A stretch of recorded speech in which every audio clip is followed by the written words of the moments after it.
है, आओ उस महापुरुष के अगमी जीवन वल वधीए। उन्हां दे नाम नाल भगत लफ्ज़ लग्या है। भज दा मतलब हुंदा है सेवा करन वाला, भगती करन वाला, उपासना करन वाला। वो प्रेमी परमात्मा दा जो प्रीतम परायण हो जावे, सब कुछ परमात्मा नूं सौंप दवे, हर साह परमात्मा दी याद विच लेखे ला दवे, सवासां नाल सिमरन करे। जीव प्राण प्रभ मन है आधारा, भगत जीव है गुण गाए अपारा। भगत कौन है? जिन्हें जीवन का आसरा परमात्मा के नाम नूं बना लिया और वो परमात्मा के नाम तो बिना रह नहीं सकता। मच्छी के जीवन का आधार पानी है, पानी बिना नहीं रह सकती। बबीहे दे जीवन का आधार स्वांति बूंद है, स्वांति बूंद बिना मौत आउंदी है। उसनूं इदां महापुरुष भगत जन साधु जन उन्हां दे जीवन का आसरा हरि का नाम हुंदा है। और गुरु ग्रंथ साहिब कहंदे ने जिहड़ा उहदे नाम नूं जप के जिउंदा है वो कदे मरदा नहीं है, भाव अमरा पद पाउंदा है, अमर हो जाता है उहदा नाम। शरीर ते संत दा भी खत्म होवेगा, साकत दा भी खत्म होवेगा, पर साकत दे नाम नूं भी लानता ने। सतपुरुषां दा नाम अमर रहिंदा है। सो कहंदे his devotees live by singing the praise of the Lord. वो सदा जिंदा ने भगत जन जो खुदा दे गीत गाउंदे ने। भाई नंद लाल जी ने फारसी दे विच परशियन विच महापुरुषां दी भगती बाबत ते बोल कहे ने। कहंदे हमेशा जिंदा बवद बंदा ए खुदा गोया, के गैर बंदगीश नेस्त दर जहां आसार। कहंदे जेड़े महापुरुष बंदगी करते ने वो सदा ही जिंदा ने, वो मरदे नहीं, वो मिटदे नहीं, भाव उन्हां दा नाम अमर रहिंदा है। बाकी जिहड़ा भगती नहीं करदा कहंदे उहदा संसार विचों नामो निशान मिट जाता है। आसार निशान नूं कहंदे ने, कहंदे उहदा निशान नहीं रहिंदा दुनिया 'च। रवेगा वो जिन्हें बंदगी कीती है। ते कबीर जी उन्हां महापुरुषां चों महान ते सिरमौर महापुरुष ने जिन्हां सवासां नाल बंदगी कीती ते अमरा पद पा गए। कबीर जी का आगाज़ 1398 ईस्वी नूं भाव 1455 बिक्रमी संमत नूं बनारस विच हुंदा है। पिता अली है नीरू, माता नीमा है, जुलाहे ने। और इन्हां महापुरुषां दे आगाज़ दे संबंध विच बड़ियां कहानियां प्रचलित ने। एक कहानी ये प्रचलित की गई है भी कुआरी ब्राह्मणी दी कुख तो एक बालक पैदा होया। हुण इस गल नूं भली प्रकार जाणदी है, लोग इस नूं कबूल नहीं करनगे। वो बच्चे नूं बनारस दे पास लहर तलाव दे कोल रख के चली गई ते उत्थे नीमा ते नीरू ने जो जुलाहे ने उन्हां बच्चा चुक लिया ते उहदी परवरिश कीती। ये ब्राह्मणी दी कुख तो पैदा होया, पता क्यों कहा गया है? उहदा एक कारण है। चाहे ब्राह्मण भी उसे मिट्टी का ही बनया जिहदा शूद्र बनया है। ब्राह्मण दे 3 हत्थ नहीं हुंदे जां 4 अखां नहीं हुंदियां। ये वाधू दा हंकार उन्हें आपे ही पालिया होया है।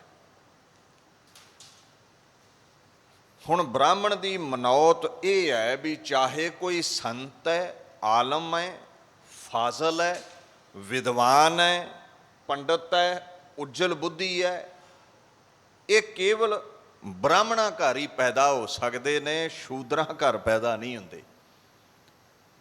सो एक कहानी घड़ ली गई भी ब्राह्मणी दी कुख तो पैदा होए ने कबीर जी। खैर ਨੀਮਾ ਤੇ ਨੀਰੂ ਜੁਲਾਹਾ, ਮਾਤਾ ਪਿਤਾ ਨੇ ਕਬੀਰ ਦੇ, ਜਿਨ੍ਹਾਂ ਨੇ ਉਹਨਾਂ ਦੀ ਪਰਵਰਿਸ਼ ਕੀਤੀ ਹੈ।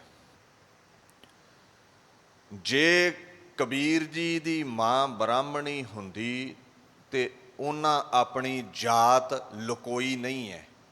ਬਾਣੀ ਵਿੱਚ ਇਹ ਦੱਸਿਆ ਹੈ ਵੀ ਮੈਂ ਕਿੱਥੋਂ ਬਿਲੋਂਗ ਕਰਦਾ ਹਾਂ। ਉਹ ਜ਼ਰੂਰ ਲਿਖਦੇ ਵੀ ਮੈਂ ਬ੍ਰਾਹਮਣੀ ਦਾ ਜਾਇਆ ਹਾਂ ਤੇ ਪਾਲਿਆ ਮੈਨੂੰ ਜੁਲਾਹਿਆਂ ਨੇ ਹੈ।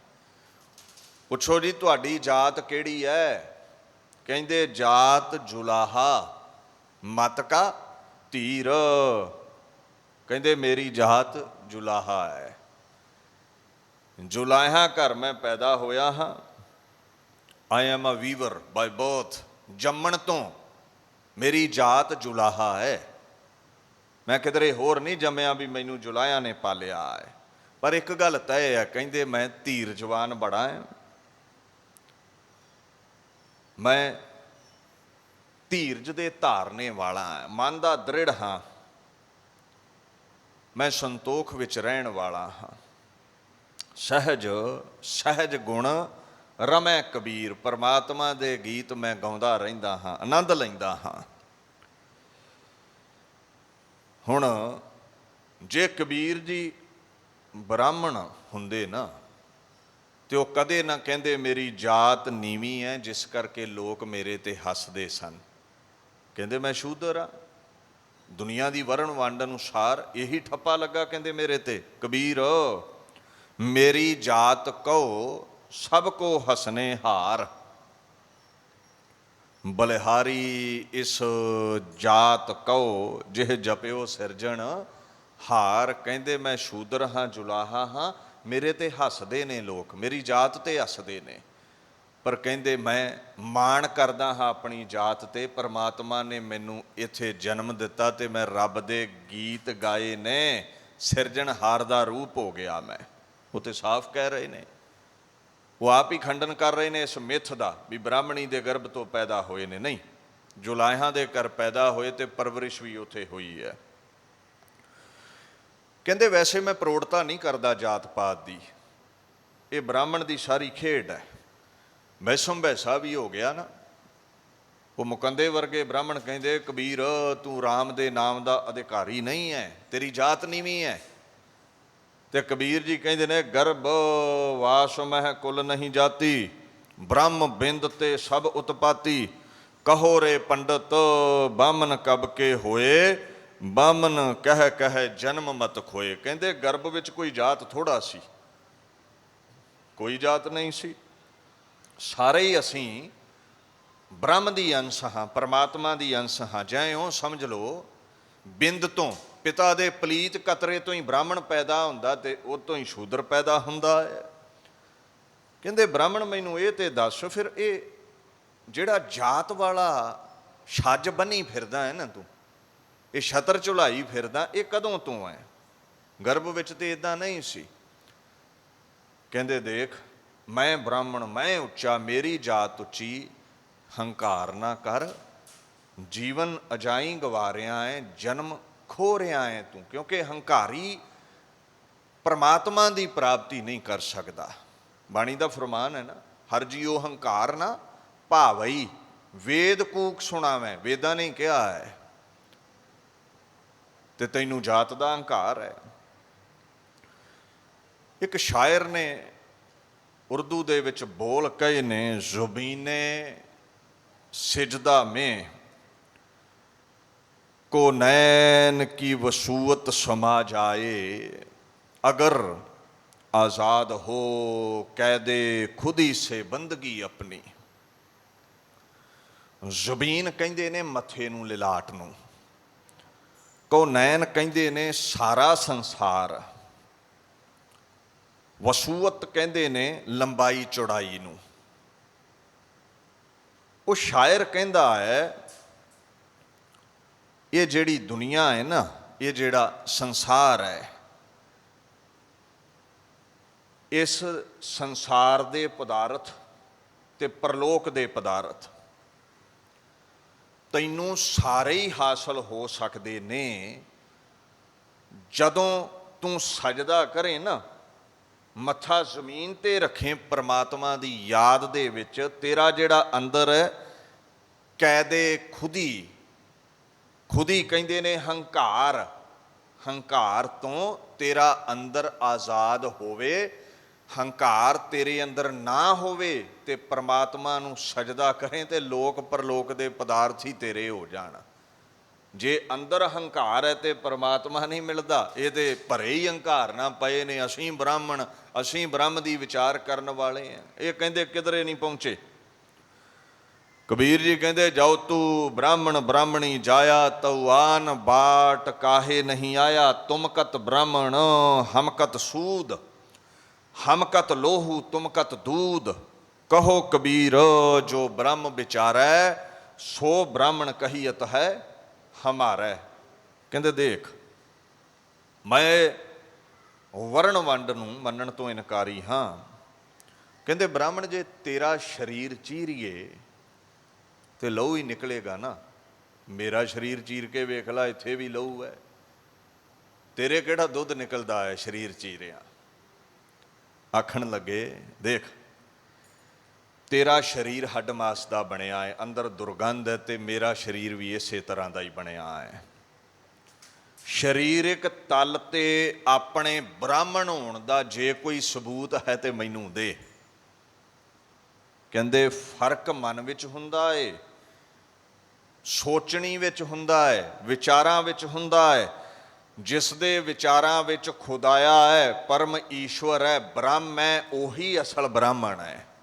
ਜਿਹੜਾ ਬ੍ਰਹਮ ਦੀ ਵਿਚਾਰ ਵਿੱਚ ਸਰਸਾਰ ਰਹਿੰਦਾ ਹੈ ਤੇ ਜਿਸ ਦੇ ਅੰਦਰ ਅੰਤਸ਼ਕਰਣ ਦੀ ਗਹਿਰਾਈ ਵਿੱਚ ਵਿਕਾਰ ਨੇ, ਕਾਮ ਕ੍ਰੋਧ ਲੋਭ ਮੋਹ ਹੰਕਾਰ ਹੈ, ਅਸਲ ਵਿਚਾਰਾਂ ਤੋਂ ਜਿਹੜਾ ਗਿਰਿਆ ਬੰਦਾ ਹੈ ਉਹ ਸ਼ੂਦਰ ਹੈ, ਉਹ ਨੀਵਾਂ ਹੈ।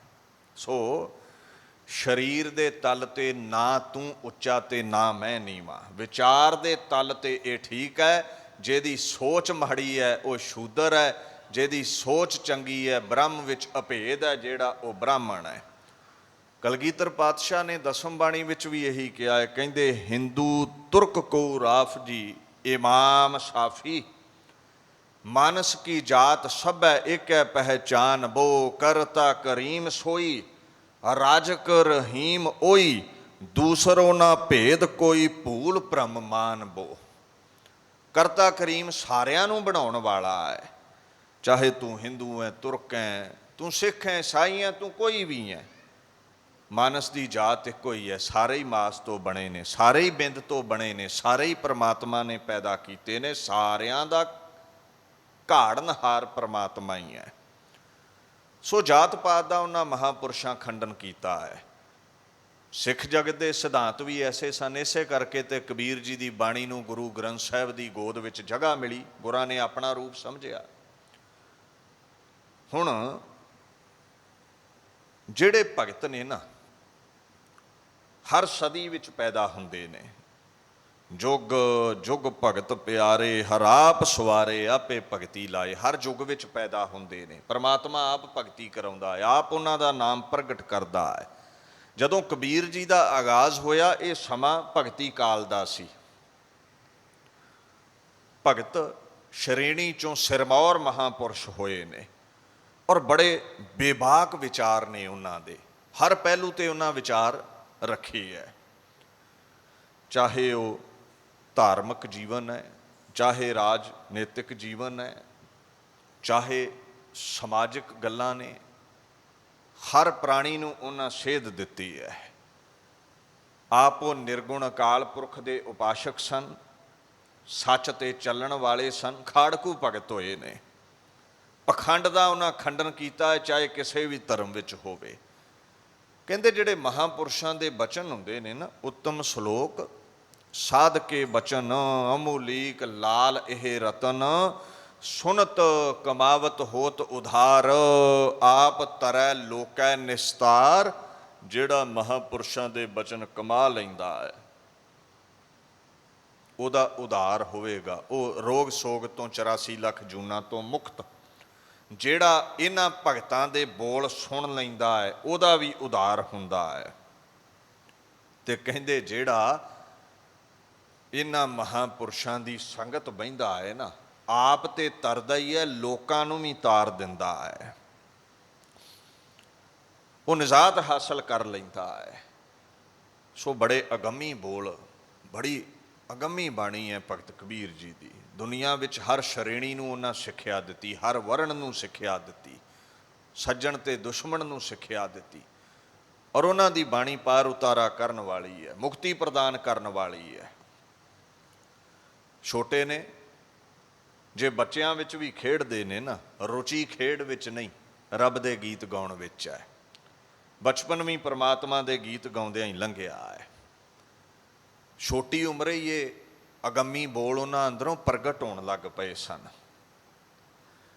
ਹੁਣ ਜਦੋਂ ਕਬੀਰ ਜੀ ਦੀ ਬਾਣੀ ਪੜ੍ਹਦੇ ਹਾਂ, ਸੰਸਕ੍ਰਿਤ, ਬ੍ਰਿਜ ਭਾਸ਼ਾ, ਹਿੰਦੀ ਆਦਿਕ ਲੈਂਗੁਏਜਸ ਵਰਤੀਆਂ ਗਈਆਂ ਨੇ ਔਰ ਬੜੇ ਮਹਿੰਗੇ ਅਲਫਾਜ਼ ਨੇ,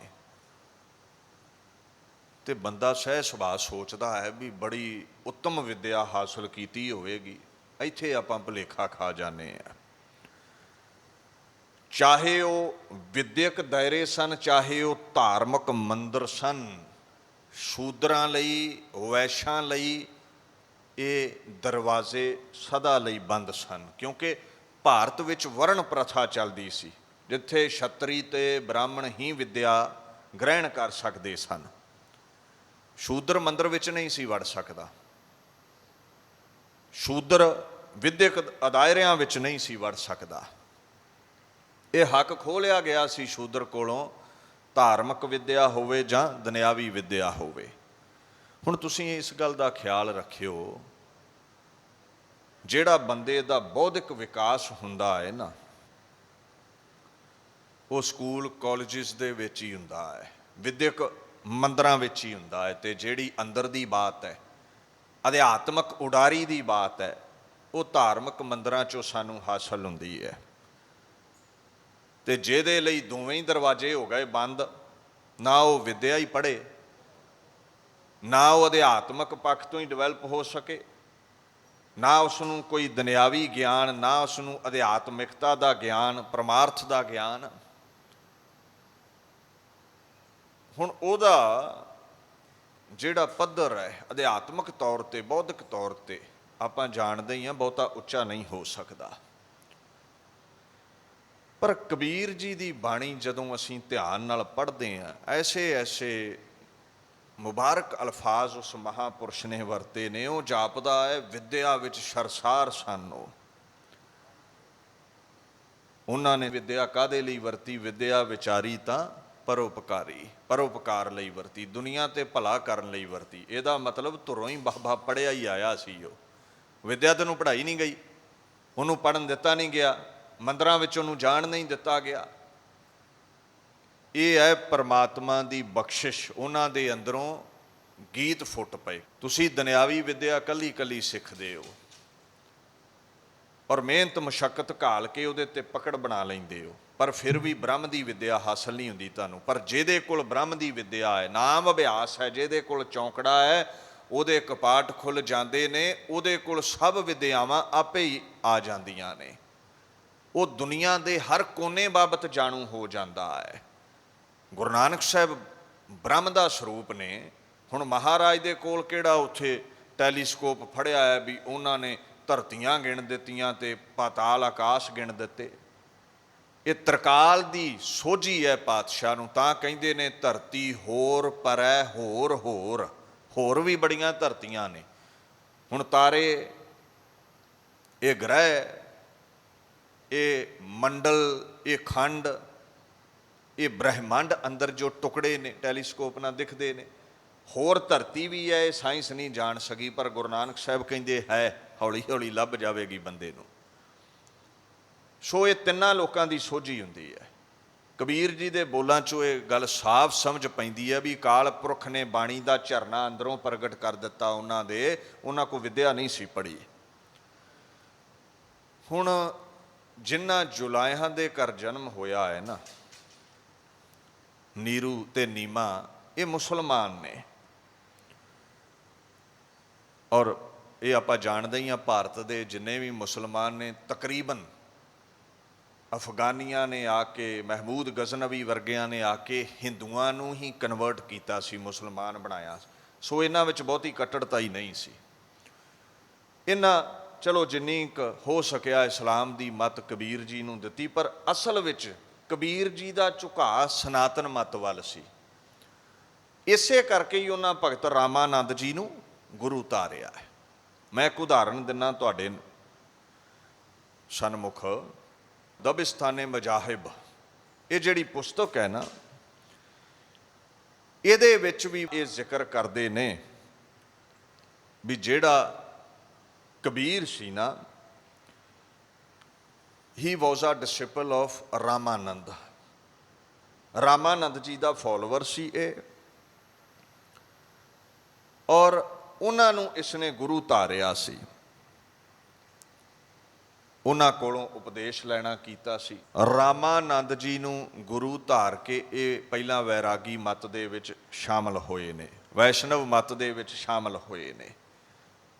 ਭਾਈ ਗੁਰਦਾਸ ਜੀ ਪ੍ਰੋੜਤਾ ਕਰਦੇ ਨੇ, ਕਹਿੰਦੇ ਹੋਏ ਬਿਰਖਤ ਬਿਨਾਰਸੀ, ਰਹਿੰਦਾ ਰਾਮਾਨੰਦ ਗੁਸਾਈ, ਅੰਮ੍ਰਿਤ ਵੇਲੇ ਉੱਠ ਕੈ ਜਾਂਦਾ ਗੰਗਾ ਨਹਾਵਣ ਤਾਈ, ਅੱਗੋਂ ਹੀ ਦੇ ਜਾਏ ਕਹਿ ਲੰਮਾ ਪਿਆ ਕਬੀਰ ਤਿਥਾਈ, ਪੈਰੀਂ ਟੁੰਬ ਉਠਾਲਿਆ ਬੋਲਹੁ ਰਾਮ ਸਿੱਖ ਸਮਝਾਈ, ਜਿਉਂ ਲੋਹਾ ਪਾਰਸ ਸ਼ੋਹੇ ਚੰਦਨ ਵਾਸ ਨਿਮ ਮਹਿਕਾਈ, ਪਸ਼ੂ ਪ੍ਰੇਤੋਂ ਦੇਵ ਕਰ ਪੂਰੇ ਸਤਿਗੁਰ ਦੀ ਵਡਿਆਈ। ਕਹਿੰਦੇ ਬਾਬਾ ਰਾਮਾਨੰਦ ਨਾ ਤੜਕੇ ਇਸ਼ਨਾਨ ਕਰਨ ਜਾਂਦੇ ਸੀ ਗੰਗਾ ਤੇ।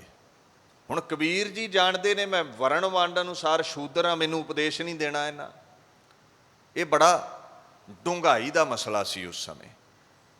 ਰਸਤੇ ਵਿੱਚ ਲੇਟ ਗਏ ਕਬੀਰ ਜੀ, ਹਨੇਰੇ ਵਿੱਚ ਨਾ ਬਾਬਾ ਰਾਮਾਨੰਦ ਲੰਘਣ ਲੱਗੇ ਤੇ ਚਰਨ ਟਕਰਾ ਗਏ ਉਹਨਾਂ ਦੇ ਕਬੀਰ ਜੀ ਦੇ ਨਾਲ, ਤੇ ਸਹਿ ਸੁਭਾਅ ਬਿਰਖਤ ਰਾਮਾਨੰਦ ਜੀ ਨੇ ਬੋਲ ਕਿਹਾ,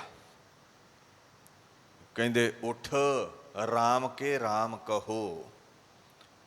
ਬਸ ਉਹ ਹਿਰਦੇ ਵਿੱਚ ਰਾਮ ਲਫ਼ਜ਼ ਟਿਕਾ ਕੇ ਤਪੱਸਿਆ ਕੀਤੀ ਤੇ ਕਬੀਰ ਉਹ ਪਰਮ ਹਸਤੀ ਨੂੰ ਪ੍ਰਾਪਤ ਹੋਇਆ ਜਿਹਦੀ ਜੈ ਜੈਕਾਰ ਅੱਜ ਕਈ ਸਦੀਆਂ ਬੀਤਣ ਤੋਂ ਬਾਅਦ ਵੀ ਦੁਨੀਆ ਤੇ ਹੋ ਰਹੀ ਹੈ। ਪਹਿਲਾਂ ਚੱਲੇ ਨੇ ਰਾਮਾਨੰਦ ਜੀ ਕੋਲੋਂ ਸਿੱਖਿਆ ਲੈ ਕੇ, ਔਰ ਉਹ ਆਪ ਕਹਿੰਦੇ ਨੇ, ਉਹ ਮਹਾਂਪੁਰਸ਼ ਆਪ ਕਹਿੰਦੇ ਨੇ, ਮੈਂ ਜੇ ਪਰਮਾਤਮਾ ਵਿੱਚ ਭੇਦ ਹੋਇਆ। ਕਬੀਰ ਜੀ ਕਹਿੰਦੇ ਰਾਮ ਰਮਤ ਮਤ ਪ੍ਰਗਟੀ ਆਈ, ਕਹੋ ਕਬੀਰ ਗੁਰ ਸੋਝੀ ਪਾਈ। ਕਬੀਰ ਜੀ ਕਹਿੰਦੇ ਗੁਰਾਂ ਦੀ ਸੋਝੀ ਨਾਲ ਹੀ ਰਾਮ ਨੂੰ ਜਪਣ ਵਾਲੀ ਮਤ ਪ੍ਰਾਪਤ ਹੋਈ ਹੈ ਮੈਨੂੰ, ਤੇ ਫਿਰ ਹੀ ਮੈਂ ਪਰਮਾਤਮਾ ਦੇ ਨਾਮ ਦਾ ਅਭਿਆਸ ਕਰਕੇ ਇਸ ਅਵਸਥਾ ਤੇ ਪਹੁੰਚਿਆ ਹਾਂ, ਪਰਮਾਤਮਾ ਵਿੱਚ ਅਭੇਦ ਹੋਇਆ ਹਾਂ। ਪਰ ਇੱਕ ਗੱਲ ਮੈਂ ਕਹਿ ਦੇਵਾਂ, ਚਾਹੇ ਉਹ ਸ਼ੁਰੂ ਵਿੱਚ ਬੈਰਾਗੀ ਸਨ, ਪਰ ਹੌਲੀ ਹੌਲੀ ਉਹ ਸਰਗੁਣ ਤੋਂ ਨਿਰਗੁਣ ਤਾਈਂ ਪਹੁੰਚੇ, ਅਕਾਲ ਪੁਰਖ ਤਾਈਂ ਪਹੁੰਚੇ। ਉਹਨਾਂ ਦੇ ਵਿਚਾਰ ਇਸਲਾਮ ਤੇ ਹਿੰਦੂ ਮਤ ਤੋਂ ਬਿਲਕੁਲ ਹੀ ਵੱਖਰੇ ਸਨ। ਉਹ ਕਹਿੰਦੇ ਨੇ ਕਬੀਰ ਨਿਰਗੁਣ ਨਾਮ ਨਾ ਰੋਸ, ਇਸ ਪਰਚਾਏ ਪਰਚ ਰਹੋ ਏਸ। ਕਹਿੰਦੇ ਐ ਇਨਸਾਨ ਮਾਇਆ ਦੇ ਮੋਹ ਤੋਂ ਉੱਚਾ ਉੱਠ, ਪ੍ਰਭੂ ਦੇ ਨਾਮ ਨੂੰ ਨਾ ਭੁਲਾ। ਨਿਰਗੁਣ ਜਿਹਦਾ ਸਰੀਰ ਹੀ ਨਹੀਂ, ਇਹਦਾ ਮਤਲਬ ਕਬੀਰ ਜੀ ਨਿਰਗੁਣ ਦੇ ਉਪਾਸ਼ਕ ਸਨ, ਪਰਮਾਤਮਾ ਦੇ ਉਪਾਸ਼ਕ ਸਨ। ਚੱਲੇ ਬਾਬਾ ਰਾਮਾਨੰਦ ਜੀ ਤੋਂ ਤੇ ਪਹੁੰਚੇ ਅਕਾਲ ਪੁਰਖ ਤਾਈਂ। ਸੋ ਇੱਕ ਧਰਮ ਦੇ ਉਹ ਨਹੀਂ ਕਹਿ ਸਕਦੇ, ਕੋਈ ਵੀ ਮਹਾਂਪੁਰਸ਼ ਇੱਕ ਧਰਮ ਵਿੱਚ ਬੱਝਾ ਨਹੀਂ ਹੁੰਦਾ। ਜਿਵੇਂ ਸੂਰਜ ਦਾ ਚਾਨਣਾ ਹਰ ਜ਼ਰੇ ਨੂੰ ਚਮਕਾ ਦਿੰਦਾ ਹੈ, ਜਿਵੇਂ ਹਵਾ ਵਰਣ ਵੰਡ ਜਾਤ ਪਾਤ ਧਰਮ ਨਹੀਂ ਦੇਖਦੀ, ਹਰ ਇੱਕ ਨੂੰ ਸਵਾਸਾਂ ਦੇ ਲਈ, ਸਾਹਾਂ ਦੇ ਲਈ ਸਹਾਇਕ ਹੁੰਦੀ ਹੈ। ਇੱਦਾਂ ਹੀ ਮਹਾਂਪੁਰਸ਼ ਤੇ ਉਹਨਾਂ ਦੇ ਬੋਲ ਹੁੰਦੇ ਨੇ, ਸਮੁੱਚੀ ਲੋਕਾਈ ਦਾ ਭਲਾ ਕਰਦੇ ਨੇ। ਹੁਣ ਬ੍ਰਾਹਮਣ ਤੇ ਮੌਲਵੀ ਦੋਵੇਂ ਹੀ ਬੜੀ ਈਰਖਾ ਕਰਦੇ ਨੇ ਵੀ ਕਬੀਰ ਕਿਸੇ ਦੇ ਜਾਲ ਵਿੱਚ ਵੀ ਨਹੀਂ ਫਸਿਆ। ਚਾਹੇ ਮੌਲਵੀ ਕੋਈ ਪਖੰਡ ਕਰਦਾ, ਚਾਹੇ ਬ੍ਰਾਹਮਣ ਕੋਈ ਪਖੰਡ ਕਰਦਾ, ਕਬੀਰ ਜੀ ਪਖੰਡ ਤੇ ਚੋਟ ਕਰਦੇ ਨੇ। ਕਿਸੇ ਧਰਮ ਤੇ ਨਹੀਂ, ਪਖੰਡ ਤੇ ਚੋਟ ਕਰਦੇ ਨੇ। 8-9 ਵਰ੍ਹਿਆਂ ਦੇ ਹੋਏ ਤੇ ਮੌਲਵੀ ਨੇ ਆਣ ਜਾਲ ਵਿਛਾਇਆ। ਕਹਿੰਦੇ ਜੀ ਇਸਲਾਮ ਮਤ ਦੀ ਮਰਿਆਦਾ ਹੈ, ਸਿਧਾਂਤ ਹੈ, ਇਹਨਾਂ ਨੂੰ ਸੁੰਨਤ ਕਰਵਾਉਣੀ ਪਵੇਗੀ, ਉਮਰ ਹੋ ਗਈ ਹੈ। ਨੀਰੂ ਜੁਲਾਹਾ ਬੜਾ ਖੁਸ਼ ਹੈ, ਕਿਉਂਕਿ ਇਸਲਾਮ ਦੇ ਵਿੱਚ ਜਦੋਂ ਸੁੰਨਤ ਕਰਨ ਦਾ ਸਮਾਂ ਹੁੰਦਾ, ਉਹ ਦਿਨ ਆਉਂਦਾ ਹੈ, ਰਿਸ਼ਤੇਦਾਰ ਸਾਕ ਸੰਬੰਧੀ ਆਉਂਦੇ ਨੇ, ਬੜਾ ਖੁਸ਼ੀ ਦਾ ਸਮਾਂ ਹੁੰਦਾ ਹੈ ਵੀ ਇਹ ਸਾਡਾ ਬਾਲਕ ਸ਼ਰ੍ਹਾ ਵਿੱਚ ਆ ਜਾਵੇਗਾ। ਬੜੀ ਮਠਿਆਈ ਵੰਡੀ ਜਾਂਦੀ ਹੈ। ਇੱਦਾਂ ਦਾ ਮਾਹੌਲ ਹੀ ਕਬੀਰ ਜੀ ਦੇ ਘਰ ਵਿੱਚ ਸੀ। ਪਰ ਕਬੀਰ ਜੀ ਕਹਿੰਦੇ ਮੈਂ ਸੁੰਨਤ ਨਹੀਂ ਕਰਵਾਉਣੀ। ਨੀਰੂ ਤੇ ਨੀਮਾ ਮਾਤਾ ਪਿਤਾ ਸਹਿਮਤ ਨੇ ਮੌਲਵੀ ਨਾਲ। ਕਬੀਰ ਜੀ ਕਹਿੰਦੇ ਮੈਂ ਸੁੰਨਤ ਨਹੀਂ ਕਰਾਉਣੀ। ਉਹਨਾਂ ਦੇ ਬੋਲ ਨੇ ਬਾਣੀ ਵਿੱਚ, ਸਖਤ ਸਨੇਹ ਕਰ ਸੁੰਨਤ ਕਰੀਐ, ਮੈਂ ਨਾ ਬਦੋਗਾ ਭਾਈ, ਜੋਰੇ ਖੁਦਾਏ ਮੋਹੇ ਤੁਰਕ ਕਰੇਗਾ ਆਪਨ ਹੀ ਕੱਟ ਜਾਈ। ਸੁੰਨਤ ਕੀਏ ਤੁਰਕ ਜੇ ਹੋਏਗਾ, ਔਰਤ ਕਾ ਕਿਆ ਅਰਧ ਸਰੀਰੀ ਨਾਰ ਨਾ ਛੋੜੈ, ਤਾਂ ਤੇ ਹਿੰਦੂ ਹੀ ਰਹੀਐ। ਇਹਦੇ ਅਰਥ ਕੀ ਨੇ? ਕਬੀਰ ਜੀ ਮਹਾਰਾਜ ਮੌਲਵੀ ਨੂੰ ਕਹਿੰਦੇ ਵੇਖੋ, ਤੁਸੀਂ ਮੇਰੀ ਇੰਦਰੀ ਕੱਟ ਦੇਣੀ ਹੈ ਛੁਰੀ ਦੇ ਨਾਲ, ਤੇ ਤੁਸੀਂ ਕਹਿੰਦੇ ਹੋ ਮੈਂ ਸੱਚਾ ਮੁਸਲਮਾਨ ਬਣ ਜਾਵਾਂਗਾ। ਤੇ ਜੇ ਪਰਮਾਤਮਾ ਕੇਵਲ ਦੁਨੀਆ ਦੇ ਉੱਤੇ ਮੁਸਲਮਾਨ ਹੀ ਚਾਹੁੰਦਾ ਸੀ ਤੇ ਉਹ ਜਨਮ ਤੋਂ ਹੀ ਇੰਦਰੀ ਇਹ ਕੱਟ ਦਿੰਦਾ। ਮਾਂ ਦੇ ਗਰਭ ਵਿੱਚ ਹੀ ਇਹ ਇੰਦਰੀ ਤੇ ਕੱਟੀ ਜਾਣੀ ਚਾਹੀਦੀ ਸੀ। ਅੱਛਾ ਚਲੋ, ਜੇ ਮਰਦ ਦੀ ਸੁੰਨਤ ਕੀਤਿਆਂ ਹੀ ਉਹ ਧਰਮੀ ਬਣਦਾ ਹੈ, ਮੁਸਲਮਾਨ ਬਣਦਾ ਹੈ, ਫਿਰ ਹੁਣ ਇਸਤਰੀ ਦਾ ਕੀ ਕੀਤਾ ਜਾਵੇ? ਹੁਣ ਇਸਤਰੀ ਹੋਣਾ ਫਿਰ ਤੇ ਗੁਨਾਹ ਹੋ ਗਿਆ। ਉਹ ਧਰਮ ਦੀ ਧਾਰਨੀ ਨਹੀਂ ਬਣ ਸਕਦੀ। ਇਹ ਤੇ ਫਿਰ ਰੱਬ ਨੂੰ ਦੋਸ਼ ਗਿਆ, ਉਹਨੇ ਇਸਤਰੀ ਬਣਾਈ ਕਿਉਂ ਹੈ ਜੋ ਧਰਮ ਦੇ ਧਾਰਨੀ ਹੋ ਨਹੀਂ ਸਕਦੀ। ਕਹਿੰਦੇ ਇਸਤਰੀ ਬੰਦੇ ਦਾ ਸਾਥ ਨਹੀਂ ਛੱਡਦੀ ਜੀਵਨ ਭਰ, ਜੋ ਗੁਣਵੰਤੀ ਹੈ। ਹੁਣ ਕਹਿੰਦੇ ਜਦੋਂ ਇਸਤਰੀ ਮਰਦ ਦਾ ਸਾਥ ਨਹੀਂ ਛੱਡਦੀ, ਘਰ ਵਾਲੀ ਦੀ ਤੇ ਸੁੰਨਤ ਹੋ ਨਹੀਂ ਸਕਦੀ। ਇਹ ਕੀ ਗੱਲ ਹੋਈ? ਇਸਤਰੀ ਮਰਦ ਦੇ ਜੀਵਨ ਦਾ ਹਾਫ ਹੈ, ਅੱਧਾ ਹਿੱਸਾ ਹੈ। ਅੱਧਾ ਹਿੱਸਾ ਕਹਿੰਦੇ ਬਣ ਗਿਆ ਮੁਸਲਮਾਨ ਤੇ ਅੱਧਾ ਤਾਂ ਫਿਰ ਹਿੰਦੂ ਹੀ ਰਹਿ ਗਿਆ। ਕਹਿੰਦੇ ਇਹ ਗੱਲ ਨਹੀਂ ਬਣਦੀ। ਸਰੀਰ ਦੇ ਸਾਰੇ ਅੰਗ ਖੁਦਾ ਦੇ ਬਖਸ਼ੇ ਨੇ, ਸਾਰੇ ਹੀ ਸੰਪੂਰਨ ਨੇ, ਮੈਂ ਵੱਢ ਟੁੱਕ ਨਹੀਂ ਕਰਨੀ। ਛਾੜ ਕਤੇਬ ਰਾਮ ਭਜ ਬੌਰੇ, ਜ਼ੁਲਮ ਕਰਤ ਹੈ ਭਾਰੀ, ਕਬੀਰੈ ਪਕਰੀ ਟੇਕ ਰਾਮ ਕੀ ਤੁਰਕ ਰਹੇ ਪਚਹਾਰੀ। ਕਹਿੰਦੇ ਆਏ ਮੌਲਵੀ, ਕਤੇਬ ਪੜ੍ਹ ਕੇ ਬਹਿਸ ਕਰਨੀ ਛੱਡ, ਖੁਦਾ ਨੂੰ ਰਾਮ ਨੂੰ ਯਾਦ ਕਰਿਆ ਕਰ। ਕਿਉਂ ਧੱਕੋ ਜ਼ੋਰੀ ਸੁੰਨਤ ਕਰਦੇ ਫਿਰਦੇ ਹੋ? ਧਰਮ ਤੇ ਪ੍ਰੇਮ ਨਾਲ ਫੈਲਾਇਆ ਜਾਂਦਾ ਹੈ, ਡਾਂਗ ਨਾਲ ਤੇ ਪਾਪ ਫੈਲਦਾ ਹੈ, ਧਰਮ ਨਹੀਂ। ਮੈਂ ਤੇ ਰਾਮ ਦੀ ਸ਼ਰਨ ਹਾਂ। ਹੁਣ ਉਹ ਜਾਣੇ ਮੈਂ ਧਰਮੀ ਹਾਂ ਕਿ ਅਧਰਮੀ ਹਾਂ, ਉਹੀ ਮੁਕਤੀ ਦਾ ਦਾਤਾ ਹੈ। ਦੂਜੇ ਬੰਨੇ ਜੇ ਤੁਸੀਂ ਆਖੋ ਨਾ, ਫਿਰ ਜੰਜੂ ਦੇ ਪੱਖ ਵਿੱਚ ਗਏ ਹੋਣਗੇ। ਕਹਿੰਦੇ ਨਹੀਂ, ਹਮ ਘਰ ਸੂਤ ਤਨੈ ਨਿਤ ਤਾਨਾ, ਕੰਠ ਜਨੇਊ ਤੁਮਾਰੈ, ਤੁਮ ਤੋ ਵੇਦ ਪੜੋਗਾ ਇਤਰੀ, ਗੋਬਿੰਦ ਹਿਰਦੈ ਹਮਾਰੈ। ਕਹਿੰਦੇ ਬ੍ਰਾਹਮਣ ਜੀ ਤੁਸੀਂ ਕਹਿੰਦੇ ਹੋ ਜੰਜੂ ਪਾਓ, ਜੰਜੂ ਬ੍ਰਾਹਮਣ ਪਾਉਂਦਾ ਹੈ, ਬ੍ਰਾਹਮਣ ਸਾਰਿਆਂ ਵਰਨਾਂ ਨਾਲੋਂ ਉੱਚਾ ਹੈ, ਜੰਜੂ ਦਾ ਮਾਣ ਕਰਦੇ ਹੋ। ਇਹ ਕੀ ਹੈ? 2-4 ਧਾਗੇ ਇਕੱਠੇ ਕਰਕੇ ਤੁਸੀਂ ਗਲ ਵਿੱਚ ਪਾਏ ਨੇ। ਆਹ ਵੇਖੋ ਐਡੇ ਐਡੇ ਪਿੰਨੇ ਪਏ ਨੇ ਸਾਡੇ ਘਰ ਵਿੱਚ ਇਹਨਾਂ ਧਾਗਿਆਂ ਦੇ, ਇਹ ਸਾਡੇ ਹੀ ਬੁਣੇ ਹੋਏ ਨੇ। ਜੇ ਅਸੀਂ ਨੀਚ ਹਾਂ, ਅਸੀਂ ਸ਼ੂਦਰ ਹਾਂ, ਤੇ ਸਾਡੇ ਬਣੇ ਧਾਗੇ ਦਾ ਜੰਜੂ ਗਲ ਵਿੱਚ ਕਿਉਂ ਪਾਉਂਦੇ ਹੋ ਤੁਸੀਂ? ਸੋ ਕਹਿੰਦੇ ਇਹ ਗੱਲ ਠੀਕ ਨਹੀਂ ਕਰਦੇ ਤੁਸੀਂ। ਅੱਛਾ ਫਿਰ ਜੰਜੂ ਪਾ ਕੇ ਤੁਸੀਂ ਕੀ ਪੜ੍ਹਦੇ ਹੋ? ਗਾਇਤਰੀ ਪੜ੍ਹਦੇ ਹੋ, ਰੱਬ ਨੂੰ ਯਾਦ ਕਰਦੇ ਹੋ। ਕਹਿੰਦੇ ਤੁਸੀਂ ਜ਼ੁਬਾਨ ਕਰਕੇ ਗਾਇਤਰੀ ਪੜ੍ਹੀ, ਜ਼ੁਬਾਨ ਕਰਕੇ ਤੁਸੀਂ ਪ੍ਰਮਾਤਮਾ ਦੇ ਗੀਤ ਗਾਏ। ਅੰਦਰ ਤੁਹਾਡੇ ਕਪਟ ਸੀ, ਅੰਦਰ ਜਜਮਾਨਾਂ ਕੋਲੋਂ ਪੈਸਾ ਇਕੱਠਾ ਕਰਨ ਦਾ ਲੋਭ ਸੀ। ਜਿਹੜੇ ਗੋਬਿੰਦ ਨੂੰ ਗਾਇਤਰੀ ਰਾਹੀਂ, ਵੇਦਾਂ ਰਾਹੀਂ ਯਾਦ ਕਰਦੇ ਹੋ, ਮੇਰੇ ਤੇ ਅੰਦਰ ਵਸਿਆ ਹੋਇਆ ਹੈ, ਮੇਰੇ ਤੇ ਅੰਦਰ ਉਹ ਟਿਕਿਆ ਹੋਇਆ ਹੈ, ਮੈਂ ਤੇ ਉਹਦੇ ਵਿੱਚ ਇਕਮਿਕ ਹੋ ਚੁੱਕਿਆ ਹਾਂ। ਸੋ ਤੁਸੀਂ ਇਹ ਸਾਡੇ ਘਰ ਦਾ ਕੱਤਿਆ ਹੀ ਸੂਤ ਗਲ ਵਿੱਚ ਪਾਈ ਫਿਰਦੇ ਹੋ ਤੇ ਮਾਣ ਕਰਦੇ ਹੋ ਜੀ ਅਸੀਂ ਉੱਚੇ ਬ੍ਰਾਹਮਣ ਹਾਂ। ਫਿਰ ਇਹ ਸੂਤ ਲਾ ਦਿਓ ਨਾ ਤੁਸੀਂ।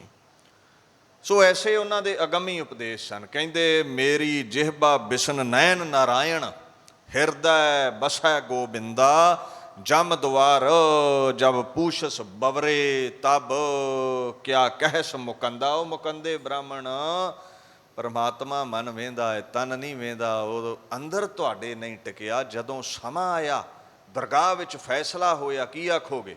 ਗਾਇਤਰੀ ਪੜ੍ਹੀ, ਰੱਬ ਦੇ ਗੀਤ ਗਾਏ, ਪਰਮਾਤਮਾ ਵੇਖੇਗਾ ਤੁਹਾਡੇ ਮਨ ਵਿੱਚ ਉਹਦਾ ਸਿਮਰਨ ਨਹੀਂ ਸੀ, ਉਹਦਾ ਪ੍ਰੇਮ ਨਹੀਂ ਸੀ। ਤੁਸੀਂ ਜਮਦਵਾਰ ਜਾਓਗੇ ਤੇ ਮੇਰੇ ਅੰਦਰ ਗੋਬਿੰਦ ਰਾਮ ਟਿਕਿਆ ਹੋਇਆ ਹੈ, ਮੈਂ ਨਜਾਤ ਹਾਸਲ ਕਰਾਂਗਾ, ਮੈਂ ਮੁਕਤੀ ਹਾਸਲ ਕਰਾਂਗਾ। ਸੋ ਇਹ ਦੋਵਾਂ ਪੱਖਾਂ ਦੇ ਲੋਕ ਹੀ, ਚਾਹੇ ਮੌਲਵੀ ਨੇ, ਬ੍ਰਾਹਮਣ ਨੇ, ਕਬੀਰ ਜੀ ਨਾਲ ਨਫ਼ਰਤ ਕਰਦੇ ਸਨ। ਮੌਕਾ ਦੋਵਾਂ ਹੀ ਨਹੀਂ ਛੱਡਿਆ ਇਹਨੂੰ ਖਤਮ ਕਰਨ ਦਾ। ਕਈਆਂ ਨੇ ਸਮੇਂ ਦੇ ਹਾਕਮ, ਲੋਧੀ ਡਾਇਨੈਸਟੀ ਦੇ ਆਗੂ ਸਿਕੰਦਰ ਲੋਧੀ ਕੋਲ ਸ਼ਿਕਾਇਤ ਕੀਤੀ, ਬਾਦਸ਼ਾਹ ਕਬੀਰ ਬੜਾ ਅਨਾਪ ਸ਼ਨਾਪ ਬੋਲਦਾ ਹੈ, ਹਰ ਇੱਕ ਵਰਣ ਦੇ ਉਲਟ ਚੱਲਦਾ ਹੈ, ਹਰ ਇੱਕ ਧਰਮ ਦੇ ਉਲਟ ਚੱਲਦਾ ਹੈ, ਇਹਦਾ ਖੁਰਾ ਖੋਜ ਮਿਟਣਾ ਚਾਹੀਦਾ ਹੈ। ਐਲਾਨ ਕਰ ਦਿੱਤਾ ਬਾਦਸ਼ਾਹ ਸਿਕੰਦਰ ਲੋਧੀ ਨੇ, ਮਹਾਵਤ ਇਹਨੂੰ ਦਰੜਦੇ ਹਾਥੀ ਦੇ ਥੱਲੇ, ਤੇ ਹਾਥੀ ਨੂੰ ਮਸਤ ਕਰੋ ਸ਼ਰਾਬ ਪਿਆ ਕੇ। ਕਬੀਰ ਜੀ ਕਹਿੰਦੇ ਮੈਨੂੰ ਬੰਨ੍ਹ ਕੇ ਨਾ ਸੰਗਲਾਂ ਨਾਲ ਪੋਟਲੀ ਮੇਰੀ ਬਣਾ ਕੇ ਤੇ ਮੈਨੂੰ ਹਾਥੀ ਅੱਗੇ ਸੁੱਟ ਦਿੱਤਾ। ਉਹਦੇ ਪਾਕ ਬੋਲ ਨੇ ਮਹਾਂਪੁਰਸ਼ ਦੇ, ਹਸਤ ਨਾ ਤੋਰੈ ਧਰੈ ਧਿਆਨ, ਵਾਂਕੈ ਹਿਰਦੈ ਬਸੈ। ਭਗਵਾਨ ਕਹਿੰਦੇ ਹਾਥੀ ਨੇ ਮੈਨੂੰ ਦਰੜਿਆ ਨਹੀਂ, ਤੋੜਿਆ ਨਹੀਂ, ਖਤਮ ਨਹੀਂ ਕੀਤਾ। ਉਹਦੇ ਅੰਦਰ ਵੀ ਤੇ ਰੱਬ ਵਸਦਾ ਤੇ ਮੇਰੇ ਅੰਦਰ ਵੀ ਰੱਬ ਹੈ। ਉਹਨੂੰ ਪਹਿਚਾਣ ਹੋ ਗਈ, ਉਲਟਾ ਹਾਥੀ ਨੇ ਮੈਨੂੰ ਸਿਰ ਝੁਕਾ ਦਿੱਤਾ। ਮਹਾਂਪੁਰਸ਼ ਦੇ ਬੋਲ ਨੇ, ਕਿਆ ਅਪਰਾਧ ਸੰਤ ਹੈ ਕੀਨਾ, ਬਾਂਧ ਪੋਟ ਕੁੰਚਰ ਕਉ ਦੀਨਾ। ਕੁੰਚਰ ਪੋਟ ਲੈ ਲੈ ਨਮਸਕਾਰੈ, ਬੂਝੀ ਨਹੀਂ ਕਾਜੀ ਅੰਧਿਆਰੈ। ਹਾਥੀ ਤੇ ਸਮਝ ਗਿਆ ਵੀ ਪਰਮਾਤਮਾ ਦਾ ਭਗਤ ਹੈ। ਕਹਿੰਦੇ ਨਾ ਕਾਜੀ ਸਮਝਿਆ ਤੇ ਨਾ ਬਾਦਸ਼ਾਹੀ ਸਮਝਿਆ, ਉਲਟਾ ਮਹਾਵਤ ਨੂੰ ਬਾਦਸ਼ਾਹ ਕਹਿੰਦਾ ਵੀ ਇਹਨੂੰ ਚੰਗੀ ਤਰ੍ਹਾਂ ਦਰੜ। ਪਰ ਜਿੰਨੀ ਵਾਰ ਵੀ ਯਤਨ ਹੋਏ, ਹਾਥੀ ਨੇ ਸਿਰ ਹੀ ਝੁਕਾਇਆ ਹੈ, ਹਾਥੀ ਨੇ ਨਮਸਕਾਰ ਹੀ ਕੀਤੀ ਹੈ, ਹਾਥੀ ਨੇ ਸਜਦਾ ਹੀ ਕੀਤਾ ਹੈ। ਆਖਣ ਲੱਗੇ ਦਾ ਐਲੀਫੈਂਟ ਬਾਉਸ ਡਾਊਨ ਬਿਫੋਰ ਇਟ। ਉਸ ਪੋਟਲੀ ਦੇ ਇਰਦ ਗਿਰਦ ਝੁਕਦਾ ਹੈ, ਕਬੀਰ ਦੇ ਇਰਦ ਗਿਰਦ ਝੁਕਦਾ ਹੈ। ਸਿਕੰਦਰ ਲੋਧੀ ਗੁੱਸੇ ਵਿੱਚ ਆਇਆ, ਕਹਿੰਦਾ ਇਹਨੂੰ ਇਸੇ ਤਰ੍ਹਾਂ ਹੀ ਗੰਗਾ ਦੀਆਂ ਡੂੰਘੀਆਂ ਲਹਿਰਾਂ ਵਿੱਚ ਸੁੱਟ ਦਿਓ। ਹਾਥੀ ਤੋਂ ਤੇ ਗੋਬਿੰਦ ਨੇ ਰੱਖ ਲਿਆ। ਕਹੇ ਕਬੀਰ ਹਮਰਾ ਗੋਬਿੰਦ, ਚੌਥੇ ਪਦ ਮਹਿ ਜਨ ਕੀ ਜਿੰਦ। ਪਰਮਾਤਮਾ ਨੇ ਰੱਖ ਲਿਆ। ਜਦੋਂ ਨਦੀ ਵਿੱਚ ਸੁੱਟਿਆ ਨਾ, ਜਿਹੜੀਆਂ ਲਹਿਰਾਂ ਡਬੋ ਦਿੰਦੀਆਂ ਨੇ ਗੰਗਾ ਦੀਆਂ, ਉਹਨਾਂ ਲਹਿਰਾਂ ਨੇ ਕਬੀਰ ਜੀ ਦੇ ਸੰਗਲ ਤੋੜ ਦਿੱਤੇ। ਔਰ ਜਿਵੇਂ ਕੋਈ ਮਹਾਂਪੁਰਸ਼ ਆਸਣ ਦੇ ਉੱਤੇ ਚੌਂਕੜਾ ਲਾ ਕੇ ਇਬਾਦਤ ਕਰਦਾ ਹੈ ਖੁਦਾ ਦੀ, ਲਹਿਰਾਂ ਇਉਂ ਜਾਪਣ ਜਿਵੇਂ ਆਸਣ ਬਣੀਆਂ ਨੇ ਤੇ ਕਬੀਰ ਚੌਂਕੜਾ ਲਾ ਕੇ ਉੱਪਰ ਉੱਠਿਆ ਹੈ। ਗੰਗ ਗੁਸਾਇਨ ਗਹਿਰ ਗੰਭੀਰ, ਜੰਜੀਰ ਬਾਂਧ ਕਰ ਖਰੇ। ਕਬੀਰ, ਜਦੋਂ ਕਬੀਰ ਜੀ ਨੂੰ ਸੁੱਟਿਆ ਸੀ ਨਾ, ਤੇ ਉਹ ਲਹਿਰਾਂ ਨੇ ਜੰਜੀਰਾਂ ਤੋੜ ਦਿੱਤੀਆਂ। ਗੰਗਾ ਕੀ ਲਹਿਰ ਮੇਰੀ ਟੁੱਟੀ ਜੰਜੀਰ, ਮ੍ਰਿਗਸ਼ਾਲਾ ਪਰ ਬੈਠੇ ਕਬੀਰ। ਕਹੈ ਕਬੀਰ ਕਉ ਸੰਗ ਨਾ ਸਾਥ, ਜਲ ਥਲ ਰਾਖਨ ਹੈ ਰਘੁਨਾਥ। ਕਹਿੰਦੇ ਪਰਮਾਤਮਾ ਨੇ ਮੈਨੂੰ ਰੱਖਿਆ, ਹੋਰ ਕੋਈ ਮੈਨੂੰ ਰੱਖ ਨਹੀਂ ਸੀ ਸਕਦਾ। Lord is my protector. ਬ੍ਰਾਹਮਣਾਂ ਵੀ ਥੋੜ੍ਹੀ ਨਹੀਂ ਕੀਤੀ। ਰਾਤ, ਅੱਧੀ ਰਾਤ ਨਾ ਕਬੀਰ ਜੀ ਗੰਗਾ ਦੇ ਕੰਢੇ ਬੈਠੇ ਨਾਮ ਅਭਿਆਸ ਕਰਨ, ਤੇ ਬ੍ਰਾਹਮਣਾਂ ਨੇ ਘਰ ਨੂੰ ਅੱਗ ਲਾ ਦਿੱਤੀ। ਖੱਡੀ ਸੜ ਗਈ, ਘਰ ਸੜ ਗਿਆ, ਬੁਣਿਆ ਹੋਇਆ ਕੱਪੜਾ ਸੜ ਗਿਆ। ਕਮਾਲ ਭੱਜਿਆ ਆਇਆ ਬੇਟਾ ਗੰਗਾ ਦੇ ਕੰਢੇ, ਪਿਤਾ ਜੀ ਘਰ ਸੜ ਗਿਆ, ਖੱਡੀ ਸੜ ਗਈ, ਕੱਪੜਾ ਸੜ ਗਿਆ ਬੁਣਿਆ ਹੋਇਆ। ਤੇ ਗਲੂਏ ਮੁਬਾਰਕ ਚੋਂ ਕਬੀਰ ਦੇ ਬੋਲ ਨਿਕਲੇ ਜੋ ਅਗੰਮੀ ਰਸ ਵਿੱਚ ਡੁੱਬਾ ਸੀ। ਰਾਮ ਜਪਤ ਤਨ ਜਰ ਕੀ ਨਾ ਜਾਏ, ਰਾਮ ਨਾਮ ਚਿਤ ਰਹਿਆ ਸਮਾਏ। ਕਮਾਲ, ਕੁੱਲੀ ਸੜ ਗਈ, ਕੱਪੜਾ ਸੜ ਗਿਆ, ਪਦਾਰਥ ਸੜ ਗਏ, ਫਿਰ ਪ੍ਰਾਪਤ ਹੋ ਜਾਣਗੇ। ਬੇਟਾ, ਜਿਸ ਆਨੰਦ ਵਿੱਚ ਮੈਂ ਸਰਸਾਰ ਹਾਂ, ਬੈਠਾ ਹੋਇਆ ਹਾਂ, ਮੇਰੇ ਆਨੰਦ ਨੂੰ ਕੋਈ ਵੀ ਅੱਗ ਸਾੜ ਨਹੀਂ ਸਕਦੀ। ਇਸ ਆਨੰਦ ਨੂੰ ਕੋਈ ਵੀ ਅੱਗ ਜਲਾ ਨਹੀਂ ਸਕਦੀ। ਜੋ ਸੜ ਗਿਆ ਉਹ ਬਣ ਜਾਵੇਗਾ। ਤੇ ਪਰਮੇਸ਼ਵਰ ਜਿਹੜਾ ਹੈ ਨਾ, ਮੈਨੂੰ ਤੇ ਇਉਂ ਜਾਪਦਾ ਅੱਗ ਵੀ ਉਹ ਆਪ ਹੀ ਹੈ ਤੇ ਹਵਾ ਵੀ ਉਹ ਆਪ ਹੀ ਹੈ। ਸੋ ਐਸੇ ਕਬੀਰ ਜੀ ਮਹਾਂਪੁਰਸ਼ ਸਨ। ਅੰਤ ਸਮਾਂ ਆਇਆ, ਲੋਕ ਕਹਿੰਦੇ ਸੀ ਕਾਸ਼ੀ ਰਹਿਣ ਵਾਲਾ ਮੁਕਤ ਹੈ, ਤੇ ਮਗਹਰ ਜਿਹਦੀ ਮੌਤ ਹੁੰਦੀ ਹੈ ਉਹ ਨਰਕਾਂ ਵਿੱਚ ਜਾਂਦਾ ਹੈ। ਕਬੀਰ ਜੀ ਕਹਿੰਦੇ ਮੈਂ ਮਗਹਰ ਜਾ ਕੇ ਹੀ ਚੋਲਾ ਛੱਡਣਾ ਹੈ। ਸਾਰਾ ਜੀਵਨ ਕਾਸ਼ੀ ਰਹੇ, ਸਗਲ ਜਨਮ ਸ਼ਿਵਪੁਰੀ ਗਵਾਇਆ, ਮਰਤੀ ਬਾਰ ਮਗਹਰ ਉਠ ਆਇਆ। ਆਪ ਕਹਿੰਦੇ ਨੇ, ਕਹਿੰਦੇ ਮੈਂ ਮਗਹਰ ਚਲਾ ਗਿਆ। At the time of my death I moved to Maghar. ਕਹਿੰਦੇ ਮੇਰਾ ਸਮਾਂ ਆਇਆ, ਮੈਂ ਆਪਣੀ ਘਰਵਾਲੀ ਨੂੰ ਕਹਿ ਦਿੱਤਾ, ਕਹਿਤ ਕਬੀਰ ਸੁਨਹੁ ਰੇ ਲੋਈ, ਭਰਮ ਨਾ ਭੂਲਹੁ ਕੋਈ, ਕਿਆ ਕਾਸੀ ਕਿਆ ਊਖਰ ਮਗਹਰ, ਰਾਮ ਹਿਰਦੈ ਜੋ ਹੋਈ। ਕਹਿੰਦੇ ਲੋਈ ਫਿਕਰ ਨਾ ਕਰ, ਮੈਂ ਨਰਕਾਂ ਨੂੰ ਨਹੀਂ ਜਾਂਦਾ। ਜਿਹਦੇ ਅੰਦਰ ਖੁਦਾ ਹੈ, ਜਿਹਦੇ ਅੰਦਰ ਪਰਮਾਤਮਾ ਹੈ, ਉਹ ਮੁਕਤ ਹੈ, ਉਹ ਸੱਚਖੰਡ ਜਾਂਦਾ ਹੈ। ਚਾਹੇ ਕਾਸ਼ੀ ਹੋਵੇ ਤੇ ਚਾਹੇ ਮਗਰ ਹੋਵੇ, ਮਹਾਂਪੁਰਸ਼ਾਂ ਨੂੰ ਕੋਈ ਫਰਕ ਨਹੀਂ ਪੈਂਦਾ। ਸੋ ਐਸੇ ਮੁਕਤ ਪੁਰਸ਼ ਸਨ। ਨਾਮ ਭਗਤ ਕੈ ਪ੍ਰਾਨ ਆਧਾਰ, ਨਾਮੋ ਧਨ ਨਾਮੋ ਵਿਵਹਾਰ, ਨਾਮ ਵਡਾਈ ਜਨ ਸੋਭਾ ਪਾਏ, ਕਰ ਕਿਰਪਾ ਜਿਸ ਆਪ ਦਿਵਾਏ। ਨਾਮ ਜਪਣ ਕਰਕੇ ਉਹਨਾਂ ਦੀ ਦੁਨੀਆ ਵਿੱਚ ਸੋਭਾ ਹੈ ਔਰ ਰਵੇਗੀ। ਵਰਣ ਵੰਡ ਜਾਤ ਪਾਤ ਨੂੰ ਖਤਮ ਕਰਕੇ ਗੁਰੂ ਅਰਜਨ ਸਾਹਿਬ ਨੇ ਭਗਤ ਕਬੀਰ ਜੀ ਨੂੰ 15 ਭਗਤਾਂ ਦੇ ਸਮੇਤ, ਰਵਿਦਾਸ ਜੀ, ਭਗਤ ਨਾਮਦੇਵ ਜੀ, ਸਾਰਿਆਂ ਦੇ ਸਹਿਤ ਆਪਣੀ ਗੋਦ ਵਿੱਚ ਬਿਠਾ ਕੇ, ਆਪਣੇ ਸੀਨੇ ਤੇ ਜਗ੍ਹਾ ਦੇਖ ਕੇ ਉਹਨਾਂ ਨੂੰ ਅਮਰਾ ਪਦ ਬਖਸ਼ ਦਿੱਤਾ। ਭਗਤ ਕਬੀਰ ਜੀ ਉਹ ਮਹਾਂਪੁਰਸ਼ ਨੇ ਜਿਨ੍ਹਾਂ ਦੇ 224 ਦੇ ਕਰੀਬ ਸ਼ਬਦ ਨੇ ਗੁਰੂ ਗ੍ਰੰਥ ਸਾਹਿਬ ਵਿੱਚ, 243 ਦੇ ਇਰਦ ਗਿਰਦ ਸ਼ਲੋਕ ਨੇ ਮਹਾਂਪੁਰਸ਼ਾਂ ਦੇ, 52 ਅੱਖਰੀ, 33 ਸਤਵਾਰ। ਇਹ ਬਾਣੀਆਂ ਨੇ ਮਹਾਂਪੁਰਸ਼ਾਂ ਦੀਆਂ ਗੁਰੂ ਗ੍ਰੰਥ ਸਾਹਿਬ ਅੰਦਰ। ਸਜਦਾ ਹੈ ਕਬੀਰ ਜੀ ਮਹਾਰਾਜ ਨੂੰ।